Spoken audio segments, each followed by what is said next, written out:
اور حضور صلی اللہ علیہ وسلم نے بیماری کے موقع پہ صبر کرنے پر جنت کا وعدہ فرمایا ہے.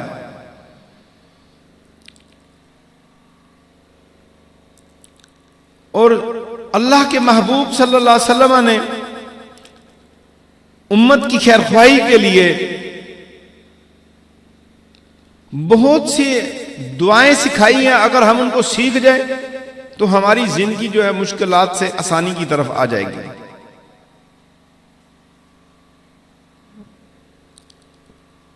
سورہ فتح کی آیت ہے,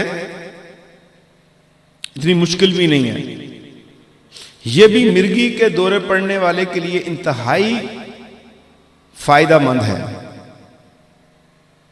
اگر یہ 7 بار پڑھ کے اس کو دم کیا جائے تو اس کو فائدہ ہوگا. ساتھ علاج بھی اس کا جاری رہے اور ساتھ قرآن و سنت سے بھی استفادہ حاصل کریں. اور اس کے لیے سورہ فتح پڑھ کر اس کو دم کی جائے, انشاءاللہ تعالی بہت فائدہ ہوگا.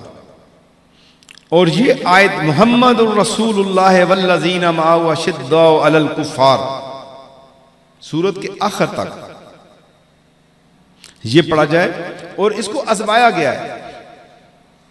اس کے پڑھنے سے ایسے مریض ٹھیک ہوئے ہیں, بہت سے مریض اس آیت کے دم سے ٹھیک ہوئے ہیں. آیت الکرسی سے بہت سے مریضوں کو شفا نصیب ہوئی ہے. تو آپ آیت الکرسی جو ہے ایسے مریض کے لیے آیت الکرسی کا ورد کریں اور اس کو پڑھ کے دم کر دیں.